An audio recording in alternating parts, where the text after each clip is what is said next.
En tout cas, je souhaite qu'il en soit ainsi pour vous et que ce matin, le Seigneur vous donne de la joie, vous donne sa paix, afin, dans ces temps difficiles, afin que nous puissions traverser ces moments ensemble. Et pour moi, c'est une joie de vous revoir tous et ça fait plaisir à chacun de nous de se retrouver.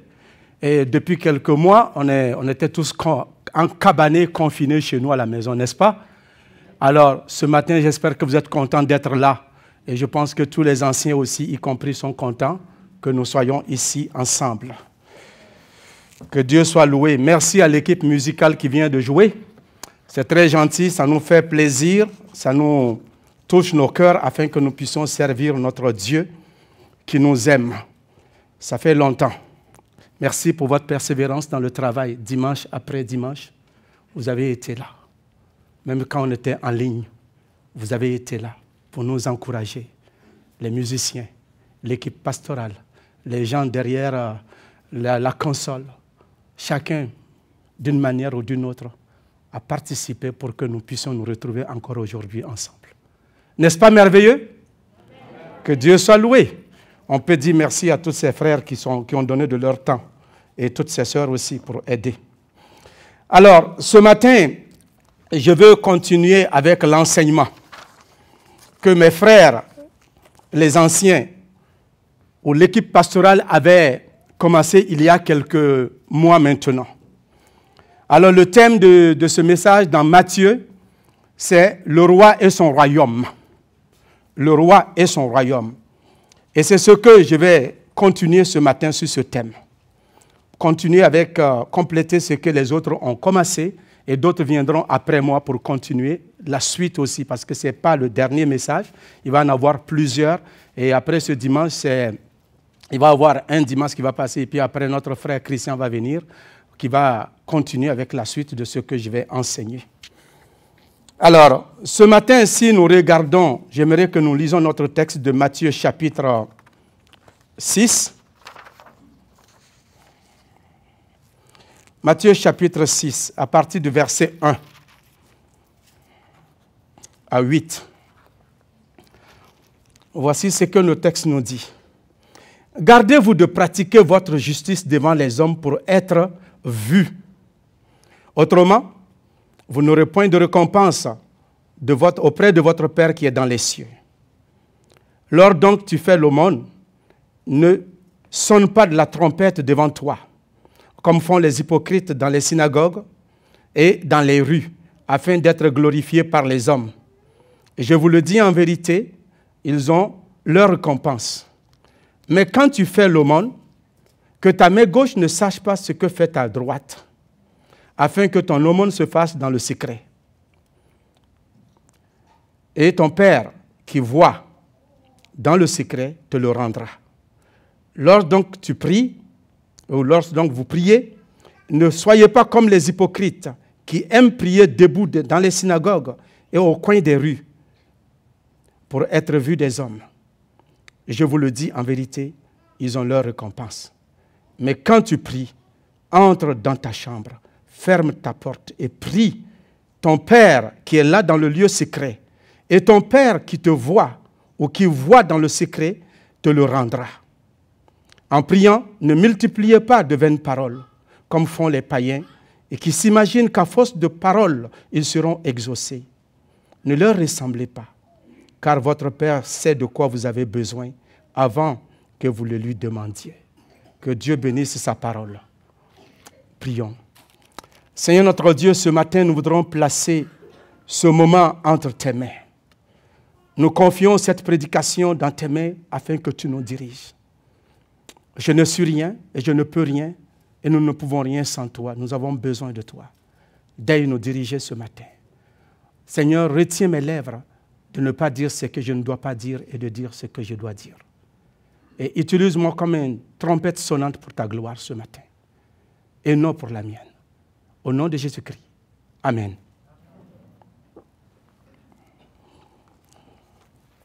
Alors, donc, si nous revenons à notre texte, comme nous venons de le voir, notre sujet de ce matin porte sur l'hypocrisie. Nous savons tous que l'hypocrisie est un problème dans notre monde. L'hypocrisie touche notre société à tous les niveaux. Toutes les couches de la société sont touchées par l'hypocrisie. Nos politiciens, dans nos familles, dans nos lieux de travail ou sur les lieux de travail, dans nos relations avec nos frères et nos amis, et même dans l'Église, il y a l'hypocrisie. Oui, même dans l'Église, l'hypocrisie a fait son nid, a fait sa place. Et c'est un problème qu'il faut réellement adresser ce matin. Et c'est ce que notre texte nous donne de parler. Il parle de l'hypocrisie. Beaucoup de gens, certains vont dire qu'ils sont hypocrites, ou bien je pourrais dire, sans justifier ces personnes, certains utilisent l'hypocrisie par intérêt, parce qu'ils veulent obtenir quelque chose de quelqu'un, parce qu'ils veulent prendre. D'autres vont utiliser l'hypocrisie par commodité et par gentillesse, parce qu'ils ne veulent pas blesser quelqu'un. Et pour cela, ils ne vont pas dire ce qu'il faut dire, ils vont flatter la personne dans le sens des poils. Oui, tu es fin, même quand on sait qu'il n'est pas fin. Ah, tu es beau, mais quand on le regarde, il ressemble à un singe. Alors, ça c'est de l'hypocrisie et on ne dit pas les choses par leur nom, parce qu'on veut aménager quelqu'un, parce qu'on veut lui faire plaisir. Et de toute façon, quand la personne est au courant, il finit ou elle finit par être blessée parce que vous n'avez pas été authentique, parce que vous n'avez pas dit ce que vous devez dire dans l'amour, bien sûr. Et les gens utilisent l'hypocrisie dans ce sens-là. D'autres l'utilisent dans le but même de nuire à leur prochain, parce qu'ils ne veulent pas qu'il réussisse. Alors, ils vont être hypocrites envers la personne. Et ça, la Bible condamne cela. La Bible condamne cela. L'hypocrisie n'est pas une bonne chose, je pourrais dire. L'hypocrisie, c'est un mauvais caractère. C'est une mauvaise attitude qui détruit nos relations humaines, qui détruit nos relations dans le travail, qui détruit notre relation avec Dieu et qui détruit nous-mêmes. Parce que quand on est hypocrite, ça veut dire qu'on n'est pas authentique avec soi-même. On n'est même pas vrai avec nous-mêmes des fois. Alors, il faut éviter cela. Ce matin, mon but est de vous encourager, ou bien mon objectif est que vous sachiez que l'hypocrisie est une mauvaise attitude que la parole de Dieu condamne. Dieu condamne l'hypocrisie à tous les niveaux. Il ne l'approuve pas. La parole de Dieu condamne l'hypocrisie. Et nous voyons cela dans les Écritures partout. Et c'est d'ailleurs pour cela, dans les Écritures, que Dieu parle réellement aux pharisiens. Il reprend les pharisiens et les scribes. Il les désigne comment? Il dit qu'ils sont des hypocrites. Pourquoi? Parce qu'ils ne sont pas authentiques dans ce qu'ils font. Ils paraissent être spirituels, mais ils ne le sont pas.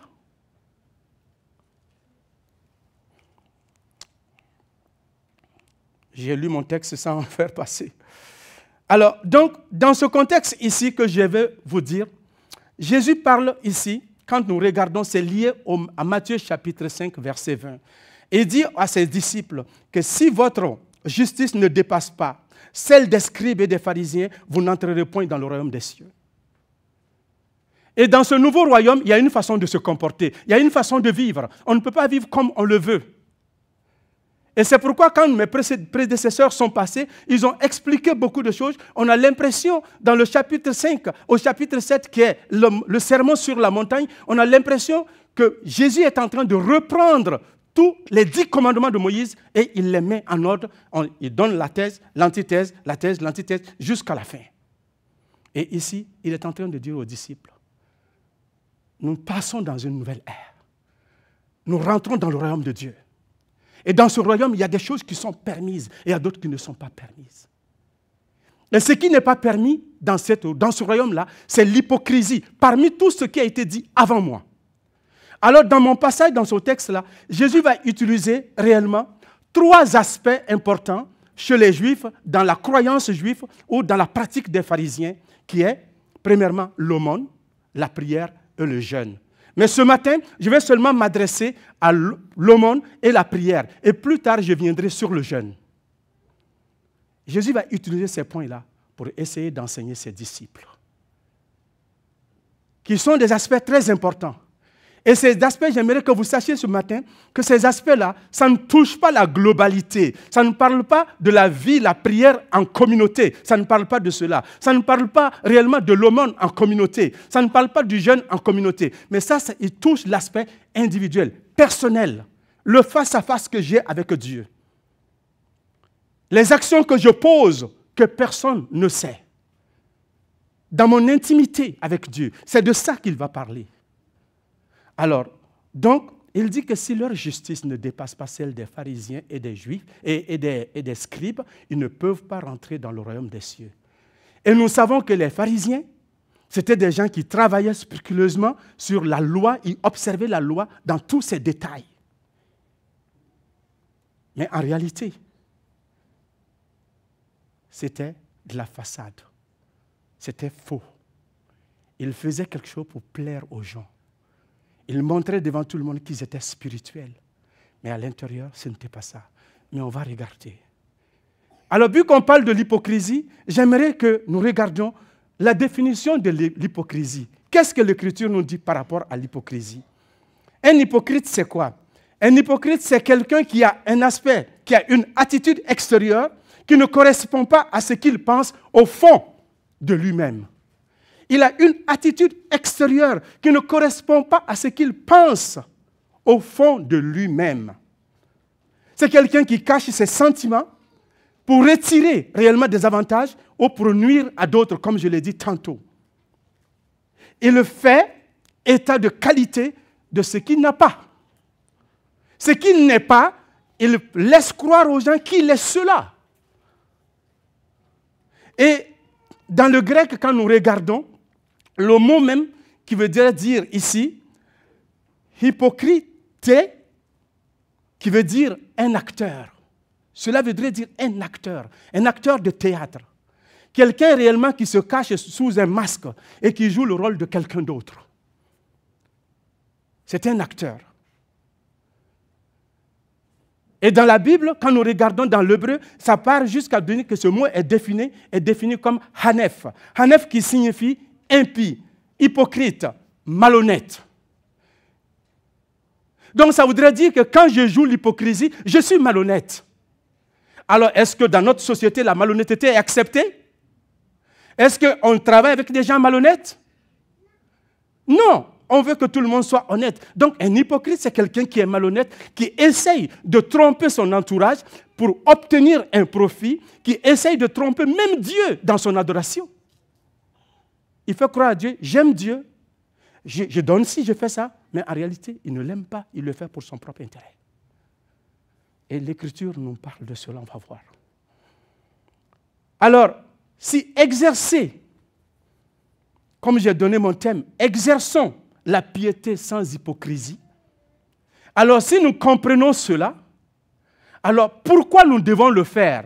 Nous venons de voir que la définition de l'hypocrisie, c'est que c'est être malhonnête. Nous avons vu que c'est impie. Nous avons vu que ça ne plaît pas à Dieu. Alors donc, pourquoi nous devons adorer Dieu sans hypocrisie? Premièrement, parce que cela ne plaît pas à Dieu. Je vais vous montrer pourquoi. Dans Ésaïe, et dans Amos, on va trouver ceci. Voici ce que l'Écriture nous dit. Dans Amos, chapitre 5, versets 21 à 24. Il dit, je hais, je méprise vos fêtes. Je ne puis sentir vos assemblées. Quand vous me présentez vos holocaustes et des offrandes, et je n'y trouve aucun plaisir, et les veaux engraissés que vous sacrifiez en action de grâce, je ne les regarde pas. Éloignez de moi le bruit de vos cantiques. Et je n'écoute pas le son des flûtes, mais que la droiture soit dans comme un courant d'eau, et la justice comme un torrent qui jamais ne tarisse. Et dans Ésaïe, il dit ceci, quasiment la même pensée. Quand Amos a dit cela, il parlait au royaume du Nord. L'Israël était divisé. Il s'est adressé au royaume du Nord. Pendant qu'il s'adressait au royaume du Nord, Ésaïe va parler au royaume du Sud, de Juda, dans le même terme, quasiment. Qu'est-ce qu'il dit ici, dans ce point-là? Il dit, quand vous venez vous présenter devant moi, qui vous a demandé de souiller mes pavis? Cessez d'apporter des vaines offrandes. J'en ai l'horreur, l'encens, les nouvelles lunes, les sabbats, les assemblées. Et je ne puis voir le crime associé à la solennité. Mon âme hait vos nouvelles lunes, vos fêtes. Elles me sont à charge. Je suis lasse de les supporter. Quand vous tendez vos mains, je détourne de vous mes yeux. Et quand vous multipliez les prières, je n'écoute pas. Vos mains sont pleines de sang. Lavez-vous, purifiez-vous, ôtez de devant mes yeux la méchanceté de vos actions. Cessez de faire le mal. Apprenez à faire le bien. Cherchez la justice. Protégez l'opprimé. Faites droit à l'orphelin. Défendez la veuve. Venez et plaidons, dit l'Éternel. Si vos péchés sont comme le cramoisi, ils deviendront blancs comme la neige. S'ils sont rouges comme la pourpre, ils deviendront comme de la laine. Amen. Voilà ce que Dieu dit. Dieu n'aime pas l'hypocrisie. Israël faisait croire à Dieu qu'ils étaient corrects. Israël était tombé dans l'idolâtrie. Israël faisait beaucoup de choses. Mais en même temps, il se présentait devant Dieu avec des holocaustes, avec des offrandes, avec des louanges, en disant « Seigneur, on t'aime ». Mais en réalité, il faisait autre chose qui est contraire à ce que Dieu a dit. Ils sont attachés à la forme de l'adoration. Ils se sont attachés à la forme de la louange. Ils se sont attachés à tout ce qui peut paraître beau aux yeux des hommes. Mais à l'intérieur, ils avaient tout rejeté. Et c'est ce que Timothée dit. Ayant l'apparence de la piété, mais régnant ce qui en fait la force. Est-ce ce matin, c'est ce que nous faisons?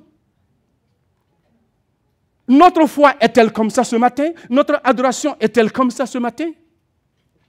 Ce matin, est-ce que vous êtes venus par habitude? Est-ce que vous êtes venus pour la forme? Est-ce que vous êtes venus pour faire plaisir à vos voisins? Est-ce que vous êtes venus pour montrer aux gens que vous êtes spirituels? Est-ce que vous avez chanté ce matin parce qu'on veut montrer qu'on est plus fin que les autres, qu'on est plus pieux que les autres? Comment va notre vie, chers frères et sœurs? Comment va notre vie? Réfléchissons, entrons en nous-mêmes. Quand je prie, ou bien quand je fais l'aumône, quand je fais tout cela, je le fais pour quel but? Quelles sont les motivations qui poussent mes actions? Quelles sont les motivations qui sont derrière mon adoration, qui sont derrière ma louange, qui sont derrière mes offrandes, qui sont derrière les services que je rends à mes frères et sœurs dans l'église et dans mon voisinage? Quelles sont les motivations qui me poussent à faire cela? Moi-même, Adama Diko, je suis ici ce matin, je prêche. Quelles sont les motivations qui me poussent à être là? Est-ce que je suis là pour honorer Dieu ou je suis là pour me faire voir? Est-ce que je suis là pour donner gloire à Dieu, pour que toute la louange soit à Dieu, pour proclamer sa parole, être un instrument entre ses mains, comme un micro ou un haut-parleur qui parle de sa part, ou bien pour que toute la louange revienne à Dieu, ou bien je suis là pour dire « Oh, je suis éloquent, moi, je sais bien parler », c'est ça. Alors si c'est ça qui m'inspire, je ne suis pas à la bonne place. Vous devez me mettre dehors, parce que ce n'est pas ce que Dieu veut. Et je dois quitter, si c'est ça mon but. Parce que ce n'est pas pour cela que Dieu m'amène ici. Ce n'est pas pour cela que Dieu nous établit comme serviteurs, comme anciens, comme diacres, comme conseil d'administration. Peu importe le rôle que tu joues dans l'Église, l'objectif est que tes actions portent louange à Dieu. Suscitent la louange chez les autres vers l'Éternel, notre Dieu. Mais si ça ne fait pas cela, alors tu ne fais rien de bon. C'est ça, Dieu dit à Israël. Je suis fatigué de vos adorations. Je suis fatigué de vos sacrifices. Vous me louez, mais je n'écoute même pas vos louanges. Vous priez, je ne réponds pas à vos prières. Vous chantez, je vous dis que vos chants sont des schnoutes. C'est de la chenoute. Je ne veux rien savoir de ça. C'est de la bouillie des chats. Parce que vous ne le faites pas avec un cœur sincère, avec un cœur authentique. Parce que vous ne le faites pas de vraiment vrai, qui vient de votre fond. Vous faites de la comédie. Vous êtes des acteurs. Alors dans ce cas, ce n'est pas dans la maison de Dieu qu'il faut être des acteurs. Allez-y à la salle Giantono Thompson. Là, ça se joue là-bas. À la salle Giantono Thompson, ça c'est la place pour faire la comédie. Ça c'est la place pour jouer. Ça c'est la place pour s'amuser, pour faire réjaillir le public. pour donner de la joie au public. Mais dans la maison de l'Éternel, nous ne sommes pas là pour faire ça. Nous sommes là pour adorer premièrement notre Dieu d'une manière authentique. Moi, quand j'ai quitté l'islam, je n'ai pas quitté l'islam pour venir m'amuser dans la maison de Dieu. Si c'était pour s'amuser, dans l'islam, j'avais une religion. Je priais 5 fois par jour. Je jeûnais 30 jours, une fois par an. 36 fois de prosternation par jour. Je pouvais mieux m'amuser là-bas. Mais si je suis chrétien, c'est parce que je veux adorer le véritable Dieu. Et nous avons le véritable frère et sœur. Et la Bible nous dit dans Jean que Dieu cherche des vrais adorateurs qui adorent Dieu en esprit et en vérité. En esprit et en vérité. Et c'est de tels adorateurs que Dieu veut. Alors dans Matthieu que nous regardons, Jésus est en train de parler à ses disciples. Dans ce royaume, c'est de véritables adorateurs que je veux. Pas des comédiens. Pas des acteurs. Alors si nous regardons le texte qu'il nous dit, il donne l'avertissement. C'est pourquoi dans le premier verset, il donne cet avertissement. Gardez-vous de pratiquer votre justice devant les hommes. Pourquoi? Pour être vus. Gardez-vous de pratiquer votre adoration, votre piété, votre œuvre religieuse ou devant les hommes. Est-ce parce que si je le fais devant les hommes, c'est mauvais? Non, c'est l'intention derrière. La motivation qui me pousse de le faire devant les hommes, que Dieu regarde. Sinon, nous prions ensemble ici. Mais il met les disciples en garde contre cela. Pour être vu des hommes, pour être approuvé, admiré, de « Oh, ça c'est un homme de prière, c'est une femme de prière. Oh, hey, il a une bonne attitude, il a un bon comportement. » Mais en réalité, devant les hommes, il a un bon comportement, comme quelqu'un a dit. Il dit, vous le voyez à l'église, il est comme un ange, mais chez nous à la maison, c'est le diable. Il ne faudrait pas qu'on dise cela de nous.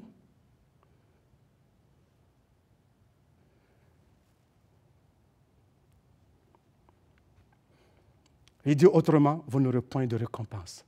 Jésus avertit, il met ses disciples en garde contre l'hypocrisie.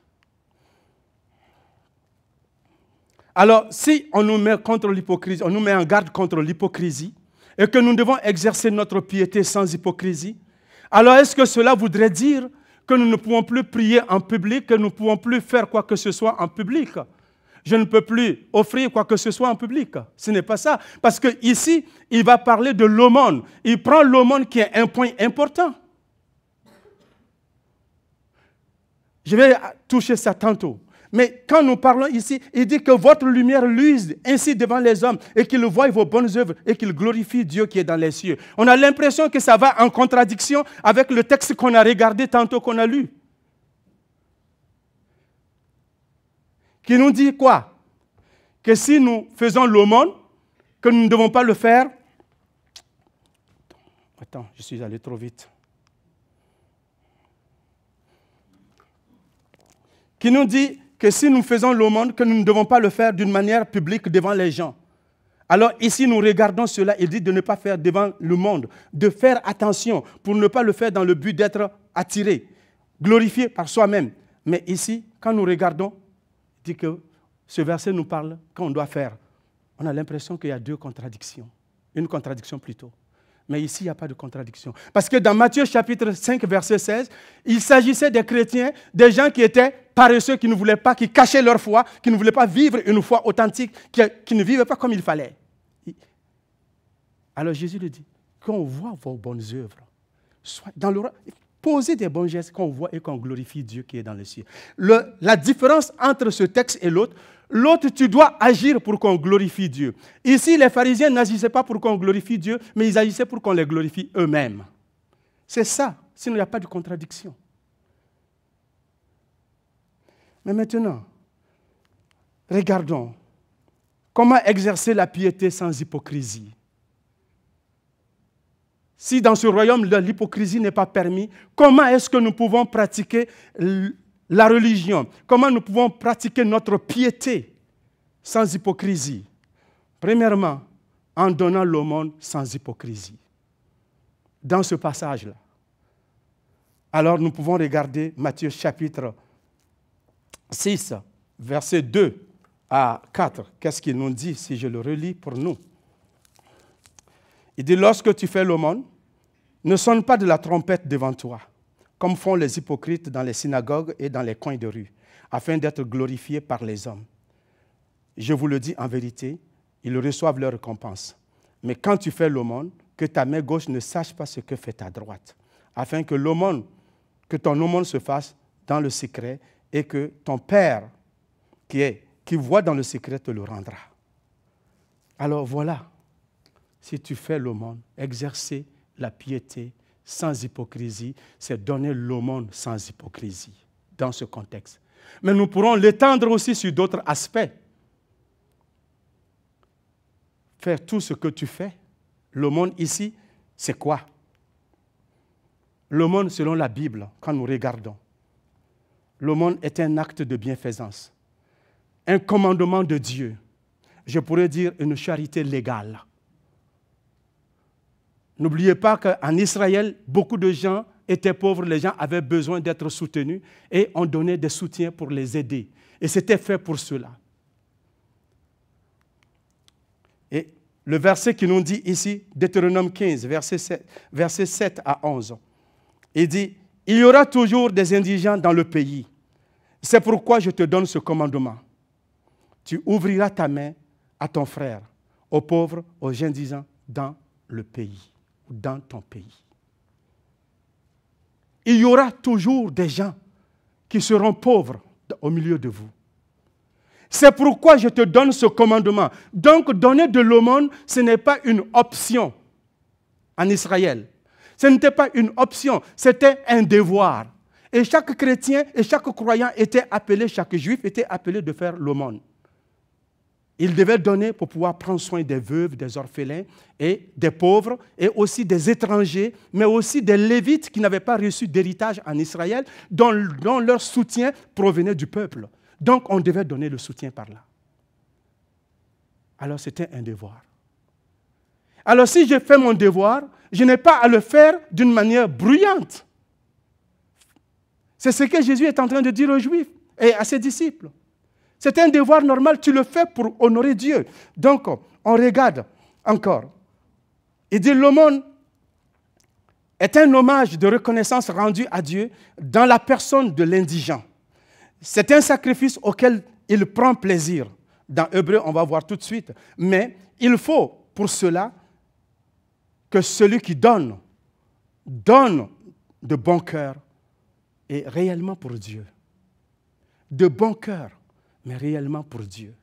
Quand je ne donne pas pour que la personne qui reçoit m'acclame. Je ne donne pas pour que la personne qui reçoit demain me voit faire la courbette. Ah, merci. Encore. Ah, merci hier encore. Et puis que la personne soit diminuée, que la personne ne puisse pas lever la face devant moi, la tête devant moi, que la personne se sente comme rien. Ce n'est pas le but de l'aumône. Ce n'est pas le but dans lequel on doit aider quelqu'un. Et quand on aide quelqu'un, c'est pour l'aider à s'élever, à avoir une dignité. On le fait pour la cause de Dieu, pour la gloire de Dieu. Pour que lui, il glorifie Dieu et non qu'il me glorifie moi, ni vous. Amen. Et c'est ça que Dieu veut. Mais quand je donne mon offrande, alors je vais rassembler toutes Trois-Rivières. Venez voir, j'ai une offrande à faire aujourd'hui. Alors je vais donner ça à l'armée du salut, il faut que tout le monde soit là, que la télévision soit là, et que le reportage soit fait, et qu'on fasse des selfies, et qu'on envoie ça sur les réseaux sociaux, pour dire qu'on a fait du bien, que l'Assemblée chrétienne du Cap a donné beaucoup de choses. Dieu dit non, fais pas ça comme ça. Amen.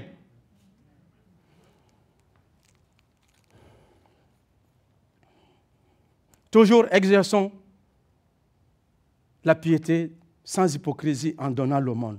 Et c'est le verset que nous venons de lire. Il dit, quand tu le fais, ne le fais pas dans le but d'être glorifié. Ne sonne pas de la trompette devant toi. Sonne pas de la trompette. Fais pas le boucan. Mais comment il faut le faire? Mais il faut le faire discrètement. Discrètement. Que ta main gauche ne sache pas ce que... Ah, on dirait que tout le monde dort maintenant, on peut partir. Hein?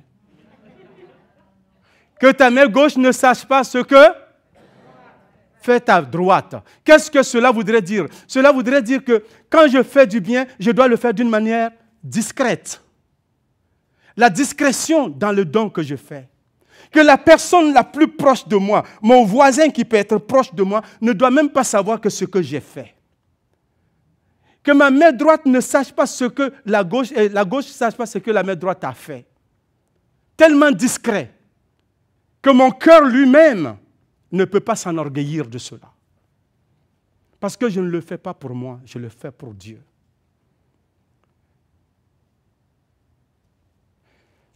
Au village, chez nous, je me souviens, mon papa a fait quelque chose. Il est musulman, il est décédé. Il était, parce qu'il est mort maintenant. Et on avait des voisins qui n'avaient pas eu à manger, qui n'avaient pas à manger. Et puis mon papa est rentré à la maison d'Ardar.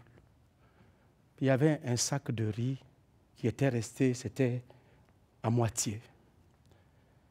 Il dit Adama, il me dit Adama, rentre dans la maison. Le sac de riz qui est là, tu prends le soir. Tu vas donner ça aux voisins. Pas dans la journée, le soir. Dans la nuit où personne ne voit. Dans la nuit où personne ne saura que ça vient de là. Alors moi je me dis, mais papa, pourquoi? Même ma maman dit, mais c'est le dernier sac qu'on a. Et mon papa dit, eux là, ça fait 3 jours qu'ils n'ont pas mangé. Et nous aussi, on va faire 3 jours dans la faim pour comprendre. On va leur donner ça. Nous, on a mangé et eux n'ont pas mangé. On va les apporter ça. Et j'ai pris le sac de riz la nuit pour aller donner. Le monsieur et sa femme pleuraient de joie. Ils ont mangé. Mais je le parle aujourd'hui parce qu'il y a longtemps. Ce n'est pas pour tirer. Je vais dire, un musulman, il n'est pas chrétien, mon papa. Il a su faire ça. Nous, chrétiens, combien plus on devrait agir comme ça tous les jours. Amen. Sans attirer l'attention sur nous. Et mon papa disait que dans le village, des fois, on partait trouver des sacs de riz ou des sacs de mil ou de la nourriture devant ta porte. Tu ne savais pas c'est qui a mis. Mais tu prenais. Vous savez pourquoi? Parce qu'en agissant comme ça, le matin, quand tu te lèves, tous ceux qui passent devant ta maison, tu le salues, tu penses que c'est ton bienfaiteur qui t'a fait du bien. Tous ceux qui passent, tous ceux que tu rencontres sont tes bienfaiteurs. Parce que tu ne sais pas en réalité qui a fait le bien. Pour aller lui donner gloire. Pour aller te prosterner devant lui. Mais Dieu veut que nous agissions dans la discrétion de cette façon-là. Quand nous faisons l'offrande. Quand nous donnons.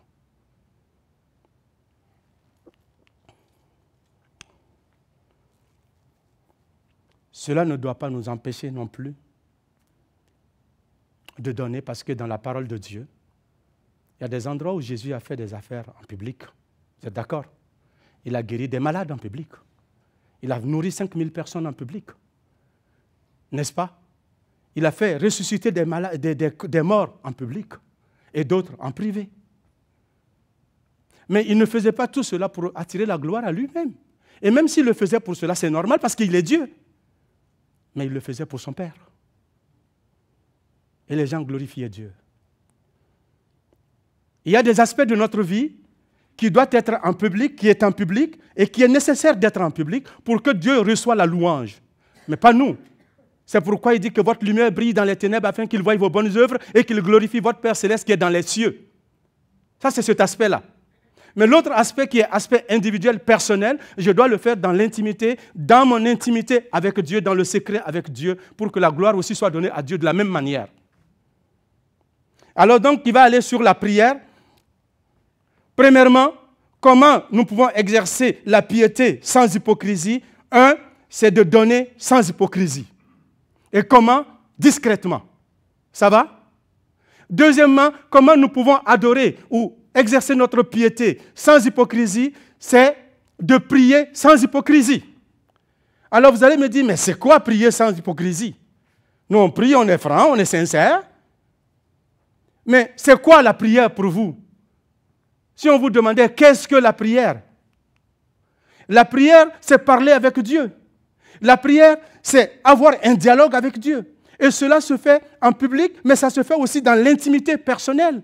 C'est une relation premièrement personnelle entre moi et Dieu. Et quand je prie, je ne dois pas le faire d'une manière à attirer toutes les attentions sur nous, sur moi. Et ça, c'est cet aspect individuel dans le privé. Et les Juifs avaient l'habitude de prier. Et quand ils rentraient dans le temple, le jour du sabbat, alors les gens faisaient la lecture. Il y avait une petite lecture qu'on faisait. Et après, on demandait de prier. Et certains avaient ce mauvais défaut de passer le temps à prier debout longtemps. Et les gens étaient fatigués dans la salle. Et tout le monde voulait qu'ils se taisent, puis ils ne se taisent pas. Alors, ils voulaient montrer comment ils étaient spirituels, ces pharisiens et ces scribes. Ils voulaient montrer leur haute connaissance. Comme j'ai reconnu un frère en Côte d'Ivoire, des églises, des assemblées de Dieu, quand on se fréquentait, quand on lui disait de prier pendant le repas, on va manger là, il y a une fête là. Il commence depuis la Genèse, il va terminer à l'Apocalypse à la fin. Le repas est froid, les gens sont découragés, mais ils ne veulent plus manger, ils n'ont plus faim. Ce n'est pas ça qu'on te demande. On ne te demande pas de montrer ta grande connaissance de prière et ta dévotion devant les gens. Joe, prie, on a faim, on veut manger. Prie. Merci Seigneur pour le repas, ça suffit. Go, on y va. Mais on ne t'a pas demandé de faire toute une histoire depuis la Genèse jusqu'à l'Apocalypse. Alors c'est ça, l'exagération de la prière. Et Jésus dit à ces gens-là, lorsque vous priez, ne soyez pas comme des hypocrites qui aiment prier debout dans les synagogues, dans les coins des rues, pour être vus des hommes. Je vous le dis en vérité, ils ont leur récompense. Mais quand tu pries, entre dans ta chambre, ferme la porte, prie ton Père qui est là dans le lieu secret. Et ton Père qui te voit dans le secret te le rendra. Amen. Amen. Et c'est ça qu'il nous demande. Priez sans hypocrisie. Ici, c'est une relation personnelle. Oui, on me demande de prier, demain on va rentrer à la maison, ou bien prier pour faire la prière pastorale. Oui, j'ai une liste, je dois tenir compte de certains noms, certains frères dans l'église pour prier pour eux, parce qu'on fait la prière pastorale. Mais ça ne m'empêche pas de passer 1 heure, 2 heures, 3 heures à genoux chez moi et prier. Ce n'est pas quand on est à l'église qu'on me dit de prier, faire prière pastorale, là, je vais prier pendant 2 heures de temps. Ce n'est pas la place pour ça. Je peux énumérer plusieurs noms. On peut prier pour plusieurs frères. Mais le but n'est pas d'attirer la gloire sur nous. Le but est d'honorer le Seigneur. De le faire avec un cœur sincère. C'est ça l'objectif recherché. Alors, donc, quand tu pries, qu'est-ce qu'il faut faire? Rentre dans ta maison. Dans ta chambre. Et puis, dans ta chambre, là, ferme la porte. Il ne dit pas laisse la porte ouverte. Hein. Je suis dans ma chambre, je prie, mais tous ceux qui passent au bord de la rue, ils entendent. Non, non, non. On avait un frère, excusez-moi, vous allez dire, mais Adama, tu as beaucoup de frères, toi. Oui, j'ai beaucoup de frères. Dans le Seigneur ici, mais à l'église à Abidjan, où j'étais pasteur, on avait un frère, Omar Tidiga, paix à son âme maintenant. Lui, quand il priait, c'était un gars qui était un gardien. Il priait, il rentrait dans sa maison, mais il était dans un entrée-couché. Une maison qu'on appelait entrée-couché, c'est tu rentres là, il y a le lit et puis c'est tout, quoi. Les gens vont dire chez nous, les voilà moi. Quand on rentre, on te voit tout au complet, là, les voilà moi. Alors, il avait un voilà moi, il dormait dedans. Et quand lui rentrait dans son voilà moi, alors, il ouvrait la fenêtre parce qu'il faisait chaud, et puis il fermait la porte, et puis il priait. Tous ses voisins se plaignaient de lui. Après, il vient et dit, ouais, mais c'est le diable, hein? C'est le diable, il m'attaque. Je dis, non, non, ce n'est pas le diable. C'est toi qui n'es pas sage. Il dit, mais je ne peux pas fermer ma fenêtre, je vais prier où? Je dis, est-ce que tu ne peux pas venir à l'église pour venir prier dans une pièce? Est-ce que tu ne peux pas aller dans le champ? Dans le champ, dans le bois où il n'y a personne qui peut t'entendre et prendre ton temps et prier? Alors tu déranges tout le monde, tu déranges tes voisins, ils se plaignent, tu dis que c'est le diable. Ce n'est pas le diable, c'est toi qui les déranges. C'est la même chose. Alors quand je rentre dans la prière, je rentre dans l'intimité, dans la chambre, je prie, je ferme la porte. Il ne faudrait pas que ma femme soit dérangée. Il ne faudrait pas que mes enfants soient dérangés. Il ne faut pas que mes voisins soient dérangés. Je ferme, s'il le faut, rentre dans le grenier. Ou va dans le fond de ta cour, dans le chalet, va dans le chalet, dans la cabanon, voilà, dans le cabanon, dans la remise. Ferme la porte et prie. Et là, si tu veux passer des heures à prier, go, laisse-toi aller. Si tu veux faire même une semaine là-bas, laisse-toi aller. Et c'est la bonne place, c'est là que Dieu veut que tu pries. Amen. Alors, c'est là qu'il dit, ferme ta porte et prie. Puisque c'est une affaire entre toi et Dieu, puisque c'est une intimité que tu cultives avec ton Père, puisque c'est une relation que tu développes avec lui, dis tout ce que tu veux, mais fais-le d'un cœur sincère. Et même dans cet endroit secret, il ne faudrait pas qu'il y ait de la fausseté en toi. Il ne faut pas qu'il y ait de l'hypocrisie en toi. Il ne faut pas qu'il y ait vraiment ce péché qu'il condamne là ne doit pas affecter ta prière. Sinon, elle ne vaut rien. Même si tu es dans le secret, la porte est fermée. Et que tu pries dans le but de te valoriser toi-même. Et que tu es en train de te péter tes bretelles. Tu dis, ah, je suis un bon gars qui prie, tu sais, j'ai prié 5. Et puis après, quand tu sors de là, le lendemain, tu rencontres, tu dis, hé frère, j'ai prié aujourd'hui. Hier, là, j'ai prié 5 heures. J'ai passé le temps devant le Seigneur. J'ai tellement prié là, que j'ai remis le ciel. Ce n'est pas ça que Dieu veut. Tu as prié, c'est entre toi et Dieu, c'est secret. Il dit que là, quand tu pries dans le secret, lui, il entend, il le voit et il répond. Donc, il nous demande de ne pas faire comme les autres. Quand tu pries, ne multiplie pas des paroles. Des paroles vaines. Ça ne veut pas dire que tu ne peux pas parler. Jésus même a parlé plusieurs fois. Sur le mont des Oliviers. Il a prié 3 fois. Il a répété les mêmes choses. Père, pas ma volonté, mais que ta volonté. S'il est possible que cette coupe soit éloignée de moi, fais-le. Sinon, pas ma volonté, mais ta volonté. Il a fait 3 fois. Est-ce qu'il le faisait qu'à force de le répéter, il sera exaucé? Non. Quand on dit de ne pas multiplier ces paroles vaines, parce qu'il y avait des païens qui croyaient qu'à force de parler, ils pensaient qu'ils récitent, Dieu va finir par les exaucer. Non, c'est ça qu'il dit, qu'il condamne. Ce n'est pas le fait que je répète, Seigneur, vraiment j'ai besoin de telle chose, que je viens 2 ou 3 fois devant lui, que je pêche. Si mon cœur est sincère, Dieu va m'exaucer. Amen. Dieu va nous exaucer si notre cœur est sincère. Alors, en conclusion, frères et sœurs, quand on nous dit de ne pas prier comme ça, nous venons de voir, prier sans exercer notre piété sans hypocrisie, c'est prier, c'est donner sans hypocrisie, c'est prier sans hypocrisie, et nous avons vu comment il faut le faire d'une manière sincère. Chers frères et sœurs, en conclusion, voilà ce que je vous dis. Personne ne nous connaît mieux que notre Seigneur et Sauveur Jésus-Christ. Il nous connaît de fond en comble. Il sait non seulement ce que nous faisons, mais il sait aussi pourquoi nous le faisons. Il connaît les raisons pourquoi nous les faisons. Donc l'avertissement ici qui est donné aux disciples est un avertissement qui s'adresse à nous. Dans l'Ancien Testament ou dans l'Évangile, Jésus parle à ses disciples, mais cet avertissement est valable pour nous aussi en 2022. Et qu'est-ce qu'il nous dit? Je vous dis ici. Faisons attention que les motifs et nos actes de piété ne soient pas affectés par l'hypocrisie, par la malhonnêteté. Pratiquons notre piété dans la discrétion, toujours dans le but de susciter des louanges pour Dieu. Toujours dans le but de susciter des louanges pour Dieu. Et le verset que j'aime beaucoup, pour ceux qui reçoivent des emails de moi, c'est Romains 12, 9. Que votre amour soit sans hypocrisie. Attachez-vous fortement au bien. N'est-ce pas? Attachez-vous fortement au bien. Que notre louange, nos prières, nos actions que nous posons pour la gloire de Dieu soient dénuées de toute hypocrisie, frères et sœurs. Que Dieu nous bénisse et nous fortifie. La semaine prochaine, non pas cette semaine, la semaine prochaine c'est David qui vient. Et l'autre semaine, notre frère Christian va venir compléter, va parler sur la prière de notre Père. Venez nombreux pour l'écouter, vous allez entendre qui est le Père. Amen. Que Dieu vous bénisse.